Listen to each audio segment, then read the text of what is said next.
Dad, what's wrong with the telly?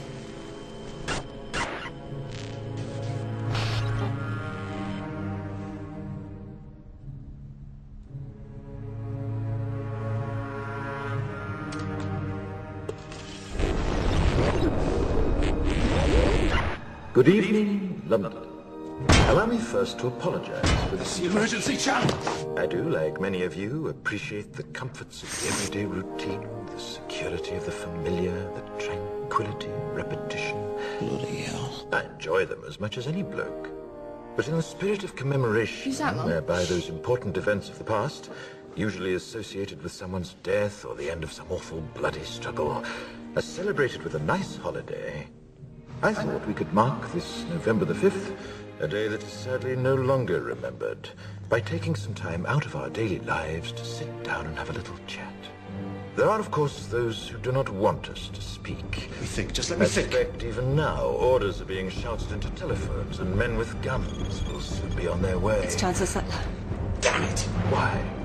Because while the truncheon may be used in lieu of conversation, words will always retain their power.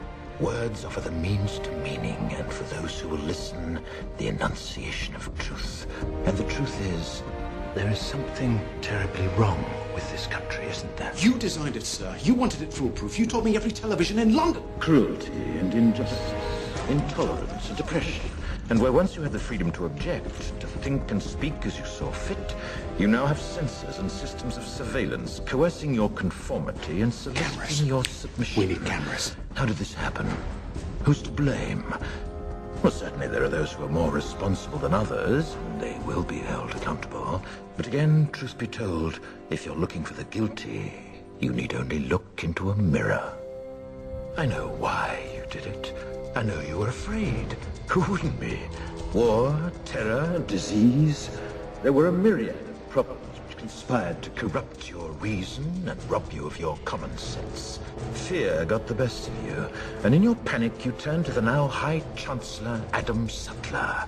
He promised you order, he promised you peace, and all he demanded in return was your silent, obedient consent. Inspector, you're almost through. Last night, I sought to end that silence.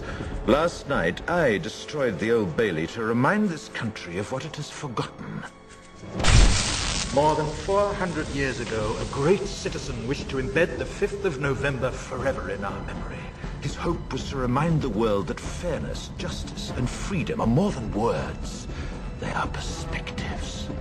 So if you've seen nothing, if the crimes of this government remain unknown to you, then I would suggest that you allow the 5th of November to pass unmarked.